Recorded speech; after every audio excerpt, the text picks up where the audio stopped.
مرحبا وأهلا بكم في برنامج داخل واشنطن. معكم مضيفكم روبرت ساتلوف.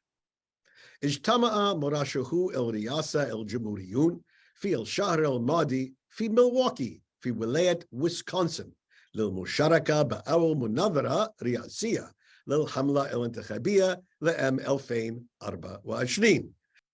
يبدو أن الجمهوريين مقيدون بتقاليد النظام والانضباط مقارنة بالديمقراطيين، ولكن لم يتبق الكثير من التقاليد في حزب دونالد ترامب.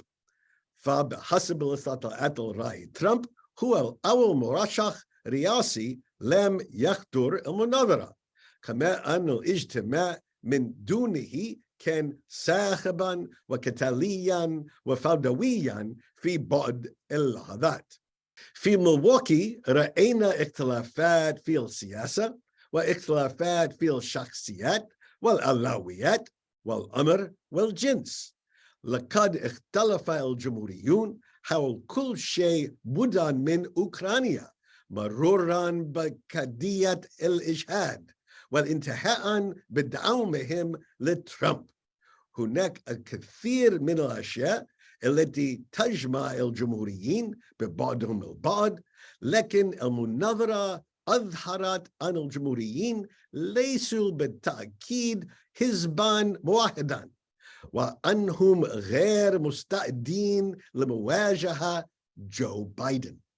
لمناقشة أهم اللحظات من المناظرة الجمهورية، يسعدني أن أرحب بلجنة من الخبراء السياسيين من بينهم ستيف كليمنز وجوش كراشاور وديفيد هوكينز.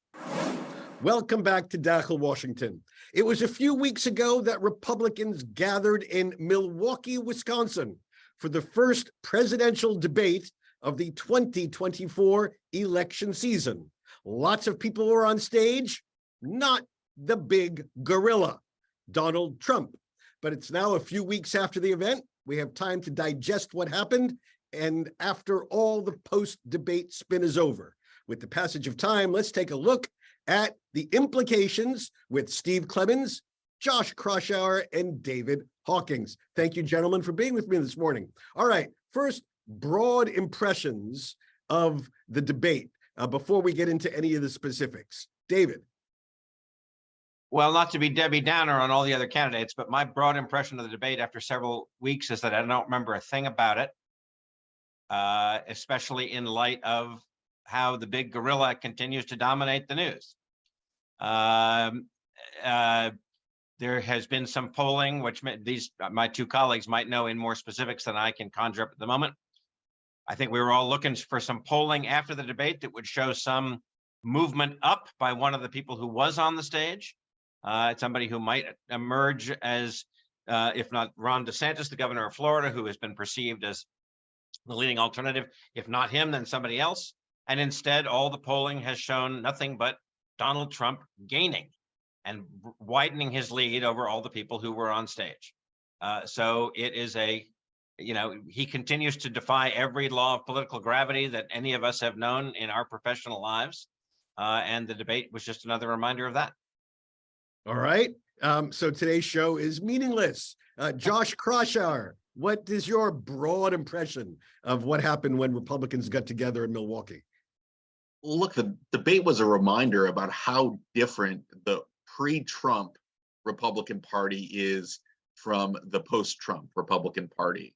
And Trump not being on the stage really showcased a version of the party that doesn't necessarily represent a whole lot of their new voting base. And I was in Milwaukee, I was in the room, and it was Vivek Ramaswamy, really the only Republican who was channeling that MAGA energy, the populist anti-establishment posture that Trump campaigned on back in 2016, that really was oftentimes winning over the room, was winning over the crowd.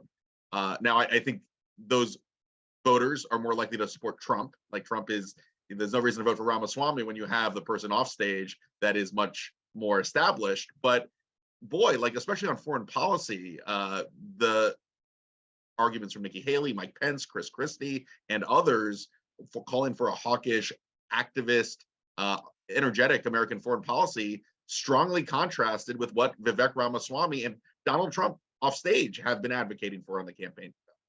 Ukraine is one of the biggest hot points in the Republican Party, where really a majority of Republican voters now don't want the Americans to support Ukraine against Russia. They didn't want to stop or at least decrease funding for the attempt to stop Russian intervention. And that is a chasm that was increasingly obvious on that stage during the debates over foreign policy. So what I took away from that debate, I agree with David that this was sort of the B team. This was not the most likely candidates to be the nominee. Trump is the overwhelming favorite at this point. But you could see why that's the case, because a lot of the views were from the pre-Trump era Republican Party. Mike Pence was sort of the advocate for those views on foreign policy and the economy and so on. And Trump was off stage representing where the majority of the party is. All right. A time warp we saw on stage. Steve Clemens. I agree with some of what Josh said, but I see it a little bit differently. Clearly Donald Trump is ahead and he's extended his lead. I get that. But I saw something different in this debate, which I found useful. Lots of folks watched it and they got an education in the differences of views within the Republican Party, which we haven't seen for a long time. Josh outlined differences of views on American foreign policy and the terms of American engagement. Ramaswamy represents this kind of pugnacious nationalist isolationist wing, but there were lots of others out there. But I was fascinated that Nikki Haley talked about debt and said that Donald Trump added $8 trillion of debt, and that's interesting. You heard other people talking about differences of views on abortion, which is one of the big issues in the Republican Party, and saw a divergence where, again, Nikki Haley chastised former Vice President Michael Pence for suggesting that some of his views, could reach a federal level, on abortion bans. And she said, there's just no way you would pass it. So I thought from a civic I loved the debate, even the naughtiness and unruliness of it, because to me, the debate is not just about the personality there. Now, if you look, why are they up there? Some of them are up there looking for future jobs. Some of them are waiting to see maybe Donald Trump self-destructs, and others are hoping that maybe their message gets through. But what I loved about it was that we had a kind of pluralism, if you will, in the Republican Party on stage in front of a lot of people. Donald Trump was not there, but that kind of mattered and set a context as a foil to how thin the policy discussion that Donald Trump typically has, where it's basically a cult around himself is. And so, I look at it as more of a positive experience. I don't look at it as a B team. It's who they've got, but at least they talked about differences among themselves. And when was the last time you can remember where you had real policy difference discussed in a debate? I can't for a long time. So I thought it was a useful exercise. All right. So we have nothing burger from David Hawkins all the way up to useful exercise and civics lesson to Steve Clemens. All right. Very good. So now we've all mentioned Donald Trump. How long was the shadow that he cast over this debate? How powerful was his absence? Josh? Well, let's start with Josh. Yeah, I mean, look, it was when a candidate like Trump, who's winning over half or more of the Republican electorate, isn't on stage, it's a huge vacuum. And I think the most telling kind of takeaway is, even though all of the 8 Republicans on stage are campaigning against Trump, they're trying to unseat him as the front runner, very few of them were willing to directly criticize him. I thought, to Steve's point, Nikki Haley, I think, had the strongest night of all those 8 candidates, and she was willing to at least tweak him about his record on spending, record on foreign policy. But look, there was a lot of reticence, aside from Chris Christie and Asa Hutchinson, to really go after the front runner. And I've never, in my years of covering campaigns, I've never seen the degree to which the field is so wary to even critique the front running candidate who they need to defeat to win the nomination. So look, I think that's sort of that's the paradox of this Republican Party, that most Republican voters, even those looking for an alternative to Donald Trump, still very much support him, very much view him favorably, and very much don't view his actions on January 6th as in any way discrediting. I mean, it was a fascinating moment, Steve, when they were asked if Trump, yes, I was going to just mention that, jury of his peers convicted of a felony, would you still support him? And all hands except Asa Hutchinson's went up. Chris Christie said he didn't mean for his hand to go up, He was just waving off the question, but nonetheless, his hand was up. He would have bought the painting at an auction with what he did with his hand. But my point is that to Josh's point, he threw it a huge shadow, and of course he matters, and they know he's the 900-pound, maybe 2,000-pound gorilla coming into this, and the notion that they won't challenge. I mean, there are very few that will do it. I think, and you just sort of see this dimension of Donald Trump, and I think that David got it right. We've never seen anything like this. To a lot of folks, it doesn't look logical that you can have a potentially multiply convicted candidate for president run, but that's the state of America today. And I tell people, I said, one of the things we need to try and understand are why are so many Americans attracted to that? What are they feeling and seeing it? I see a lot of judgment and division and think, how can that be rational? But nonetheless, Donald Trump threw and that's why these candidates do, despite my kind of liking the civics lesson, at the same time, they come off as kind of pathetic. And David, now that you can try to jog your memory about what happened in Milwaukee, did any of the candidates up there impress you? Did any leave a feeling that, oh my gosh, I need to give this person another look? Sure, and I could have gone the other way when I answered the question the first time. I do agree that it was refreshing to have Donald Trump so self-consciously off stage, so that we could get a sense for who, where would these other people who want to lead the Republican Party, where would they go? Of course, Ramaswamy he's the newest one to me, as somebody who's pretty Congress-centric, traditional politics-centric guy. I thought he was fascinating that he is running against someone who he says is the best president of the last 30 years. That's an interesting thing to sell. When his hand shot up and said Donald Trump's the best president of the 21st century, I think was the line. So I guess the best one since Ronald Reagan. So he was impressive. He certainly comes across as Josh and Steve have both said, as sort of like, Trump in a very different branding.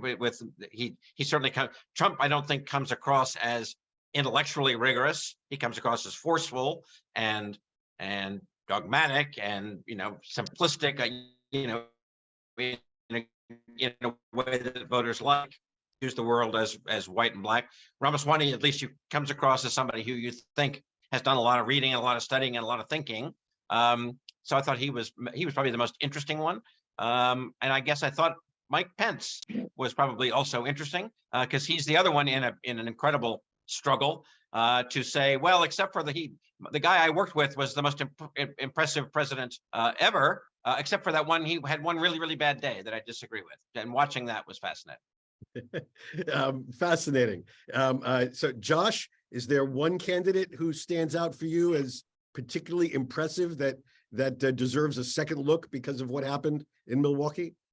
Well, look, I went into the debate thinking that there are only 3 candidates on that stage that have the ability to unite the establishment traditional wing of the Republican Party, along with being accepted by the MAGA wing of the party.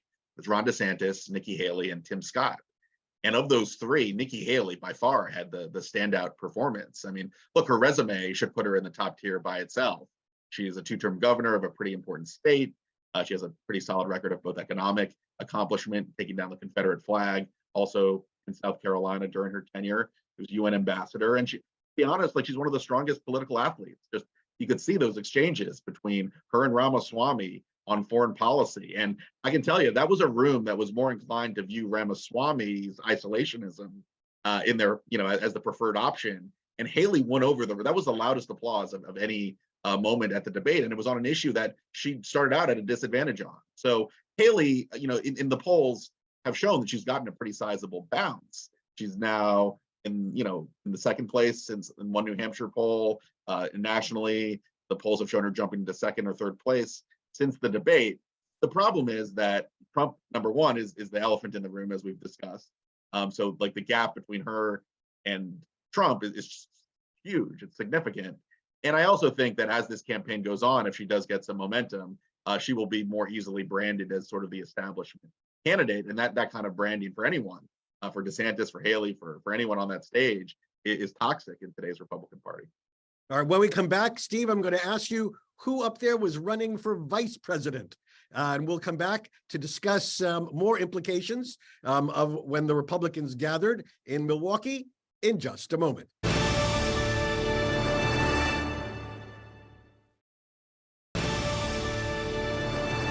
My guests again today include David Hawkins. David is senior editor of The American Leader. He was also the founding editor of thefulcrum.com, and he spent 2 decades as a senior editor at CQ and Roll Call, 2 must-read news sites covering Capitol Hill. Also joining us is Josh Kraushaar. Josh is editor-in-chief at the online platform J Insider, author of Sunday Sneak at Axios. He's also a political analyst for Fox News Radio. And with us today is Steve Clemons. Steve is the founding editor-at-large for Semaphore, an international news site. Previously, he was at The Hill, The Atlantic, New America Foundation, and the Nixon Center for Peace and Freedom. All right, Steve, who among the group was actually running for vice president beneath candidate Donald Trump? I think there's no doubt that Vivek Ramaswamy, who is the new flavor of the month and out there basically kind of impetuous, very, as Josh just said, he was channeling Donald Trump in so many ways. It's ironic that he's running against him because he was trying to convey that, he's the younger version of Donald Trump. So I see him as the guy who basically hopes that he would be the non-traditional choice. And that's why I think he was so obsequious to President Trump. The person that I thought previously was running for vice president, now I've taken that back, is Nikki Haley. Nikki Haley came out and challenged Donald Trump on a lot of things. And while she still put her hand up on, I'll work with him if he's convicted, she basically outlined lots of differences and mistakes that the Trump administration had made. Also the Biden administration, she showed herself a kind of independence that changed my mind on what I thought, her real score was. And I think when you kind of look at the broad side, the other person who I think is still in the game, but he didn't say much, he was more civil than he was provocative, is Tim Scott. Tim Scott would be an interesting person for the president. Of course, Tim Scott was one of the co-conceivers with Cory Booker of the opportunity zones, which are these economic development zones that became a key part of the Trump tax plan. And Donald Trump take a lot of credit for that. So there may be an opportunity there, but the one flamboyant guy who really wanted, to be on that list is Vivek Ramaswamy. So, David, we're not talking much about the guy everyone thought would be the main challenger to Donald Trump. He seems to have been perhaps the guy who had missed the biggest opportunity at this event, and that's Florida Governor Ron DeSantis. What happened to him? Boy, he just hasn't sold. I mean, he's just, the more people it seemed to be exposed, he was the one who looked great on paper. He certainly seemed to have, he is the very popular, recently reelected by an overwhelming majority in what was once the most purple of the major states governor. He continues to be popular there, but it just seems like the more voters see him, and the more he encounters, real Americans and tries to stump, the less popular he becomes. My exposure to Ron DeSantis was back when he was a member of Congress. I would describe him as one of the most misanthropic members of Congress I've ever dealt with. Rarely took his earbuds out of his ear, was demeaning about the simplest questions. I mean, he was somebody you'd practically ask him what time it was and he'd tell you to flip off. He's not an easy guy to like in interpersonal terms. Some donors have said that about him, and it seems as though when he's pressed in the flesh, it doesn't work for him either. That's right. All right. Thank you very much. We'll come back after our next debate or after some other major political event. Thank you very much for joining us on Dachel, Washington. Before it fades from memory, it is important to say a few words about the first Republican candidates debate in Milwaukee, Wisconsin. I watched every minute of the event, from the craziness of the near universal vow to support Donald Trump, even if he is convicted of criminal behavior by a jury of his peers, to the craziness of Fox interviewers actually spending time asking about UFOs, unidentified flying objects, as though we didn't have enough serious issues to fill a couple of hours of entertaining television. Yes, it was a two-scotch evening. A few observations. Republicans have quite a range of interesting candidates, and I'm sure they would even be more interesting if they didn't have the shadow of Trump looming over their shoulders, forcing them to bend the knee to the wounded but still dangerous Republican Lord of the Castle. In my view, Nikki Haley, the former ambassador to the United Nations and governor of South Carolina, was the most appealing person on the platform. The one woman in a crowd of men, she was also the one person to speak honestly about two key issues: government overspending and abortion rights, reminding her fellow candidates that Republicans did not have the votes to ban the latter, and that Republicans shared considerable blame with the Democrats for the former. Usually, these events are about pandering to the Republican base, but Nikki Haley chose a somewhat different and more courageous path. Will it work? I don't know, but it was refreshing, and it was to her great credit. Who was the least appealing person on stage? Without a doubt, Vivek Ramaswamy, a Trump-loving puppy dog who revels in saying outrageous things, like everyone else on stage was bought and paid for, or that we essentially have no business helping Ukraine or protecting Taiwan, or that Trump was the greatest president of the 21st century. Even with the small sample of competitors, it was an unhinged, outrageous claim. If his goal was to separate himself from the pack and make a name for himself, Ramaswamy succeeded.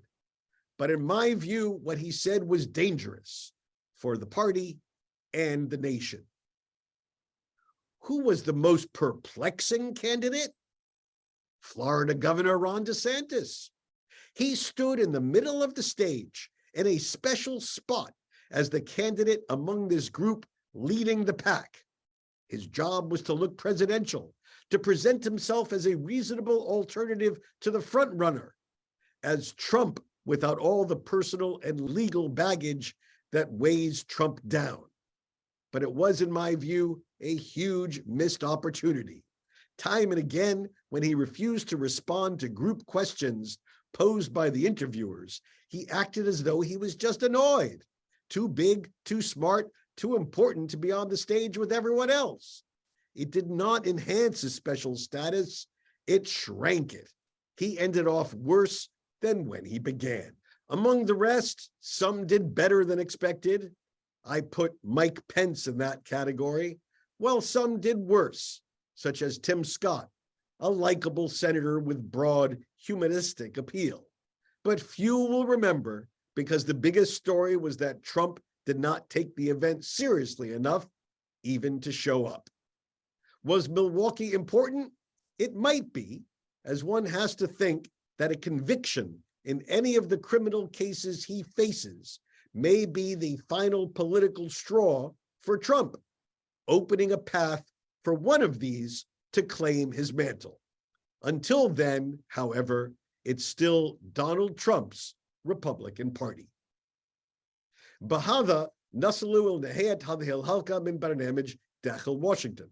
إذا كانت لديكم أي استفسارات أو تعليقات حول هذه الحلقة، خاصة حول الفائزين والخاسرين في المناظرة الرئاسية الجمهورية، أرجو أن تتواصلوا معي عبر تويتر على هاشتاج Inside Washington أو أن تراسلوني مباشرة على @RobSatloff. أراكم الأسبوع المقبل، وحتى ذلك حين شكرا لكم وإلى اللقاء.